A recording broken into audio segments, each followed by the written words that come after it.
Alors, l'objectif de cette vidéo est de voir avec vous comment créer votre première place de marché.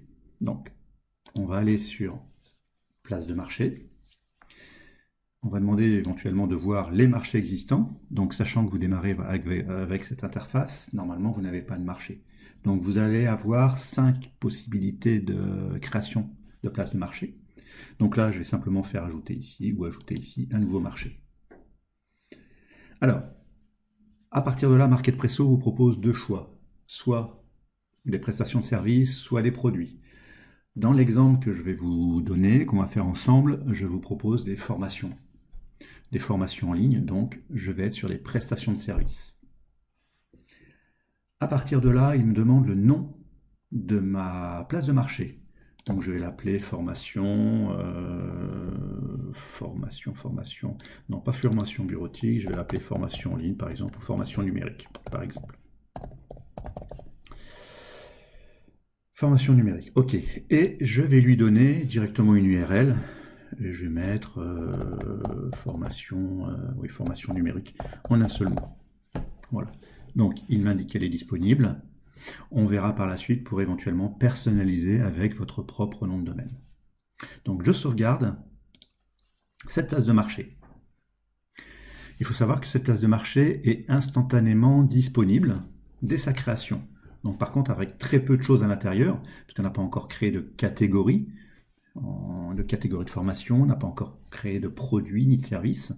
Mais pour l'avoir, il suffit simplement de cliquer sur ce lien pour avoir un début d'information. Donc vous voyez, on a automatiquement une inscription à un newsletter qui est proposée, un texte par défaut. On va voir bien sûr comment personnaliser tout ça. Donc je reviens sur mon back-office et je vais continuer à alimenter ma première place de marché. Donc après avoir défini le nom de ma place de marché, son URL, je vais rajouter éventuellement le logo de ma place de marché. Donc pour ça, je vais simplement demander de télécharger un fichier. Donc je vais aller sur mon ordinateur, je vais prendre par exemple voilà, le logo de Marketpresso, je le télécharge et je clique sur la coche pour le valider et l'intégrer. Alors, toutes les images, tous les médias qui vous seront demandés, vous avez automatiquement les informations qui vous sont indiquées dessous en termes de taille et de format demandé. Donc là par contre, voilà, il demandait du 200 par 300 et de préférence en PNG ou en JPEG. Alors, même chose pour le favicon, je vais rajouter le favicon. Donc le favicon, c'est la petite image qui symbolise normalement votre logo et qu'on peut retrouver au niveau des onglets de vos navigateurs, entre autres. Donc je vais aller chercher ce favicon. Même chose, je demande de le télécharger. Il se trouve ici pour moi. Je valide et je le coche exactement comme tout à l'heure. Une fois intégré directement sur la place de marché, je mets à jour. Donc là, je peux vérifier déjà si mes deux médias ont été intégrés sur ma place de marché. Et effectivement, je m'aperçois bien que mon logo est ici. Et si je regardais au-dessus de mon navigateur, je m'apercevrais que mon favicon est bien présent. Je reviens toujours sur mon back-office et je vais continuer les paramétrages de base de la place de marché.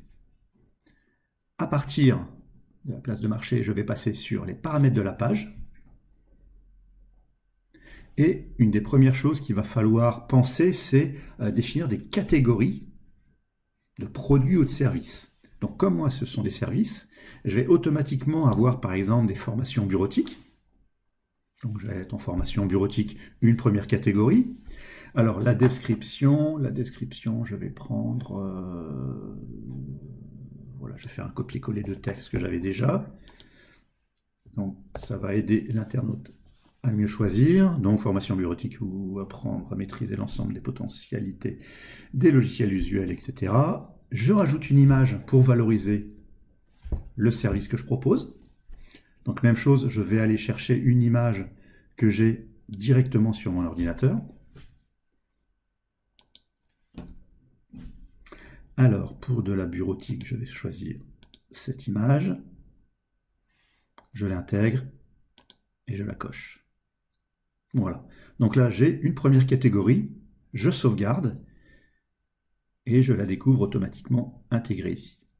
Alors, si je devais rajouter une catégorie de formation, alors je pourrais rajouter par exemple...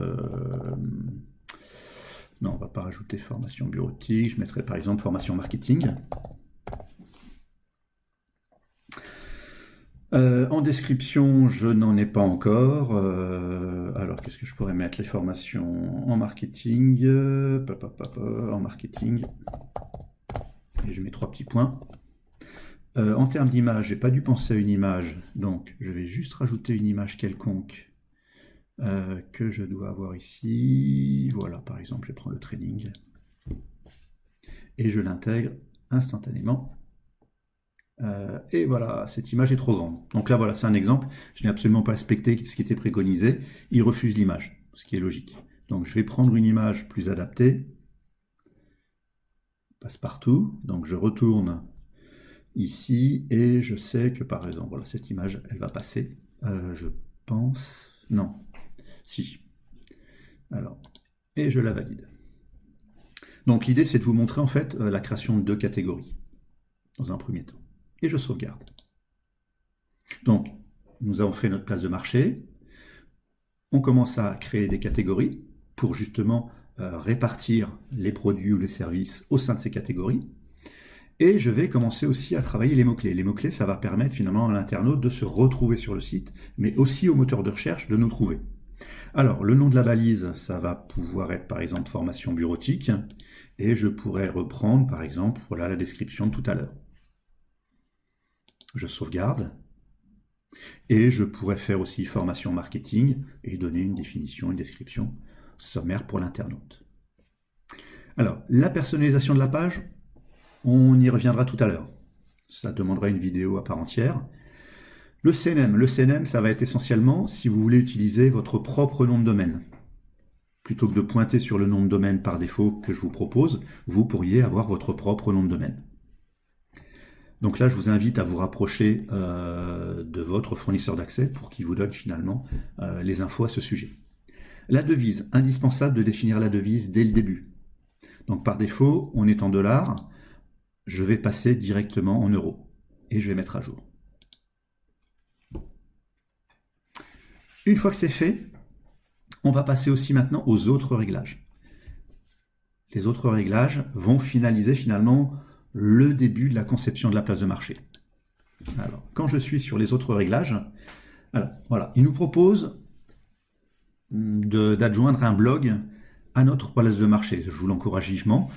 C'est à partir de ce blog qu'on va pouvoir communiquer une multitude d'articles, faire entre autres ce qu'on appelle de l'inbound, mais bien sûr des tas d'autres annonces pour attirer éventuellement les internautes. Vous pouvez valider un paiement manuel si vous travaillez en face à face, si par exemple vous faisiez du click and collect. Si vous ne souhaitez pas afficher d'autres devises que l'euro par exemple, il suffit simplement de lui signaler ici. Si vous voulez rajouter une zone pour que l'internaute puisse trouver en fonction des mots-clés, en fonction des descriptions que vous avez indiquées, vous pouvez activer la zone recherche. On peut aussi lui proposer des badges, des offres de coupons de réduction, de remise. Donc ça, je vous encourage vivement à le cocher. C'est des leviers extraordinaires en termes de vente. Même chose, ça c'est un choix qu'il vous faudra décider. Est-ce que vous voulez rajouter un portefeuille finalement de façon à ce que les personnes, en fonction de leur achat, puissent cumuler éventuellement des points pour ensuite éventuellement utiliser ces points pour des récompenses. C'est des leviers marketing très, très performants, je trouve. Ensuite, alors, dans la plupart des cas, vous allez travailler avec la TVA, sauf en formation, dans certains cas, vous pouvez être exonéré, voire d'autres cas. Là, donc là, je vous conseille vivement de vous rapprocher d'un comptable pour en savoir plus. Dans mon cas, je vais rajouter la TVA pour vous montrer finalement comment ça se passe. Et le RTL, c'est éventuellement, c'est quand vous devriez, si vous vouliez finalement aligner le texte de droite à gauche. Sachant qu'en Occident, on est plus de gauche à droite, je vais le laisser tel quel. Et je sauvegarde. À partir de là, la place de marché est définie très grossièrement, mais est définie. Alors, On va aller sur une autre vidéo pour voir une deuxième étape de la place de marché, une configuration avancée avant de créer le moindre produit. À tout de suite.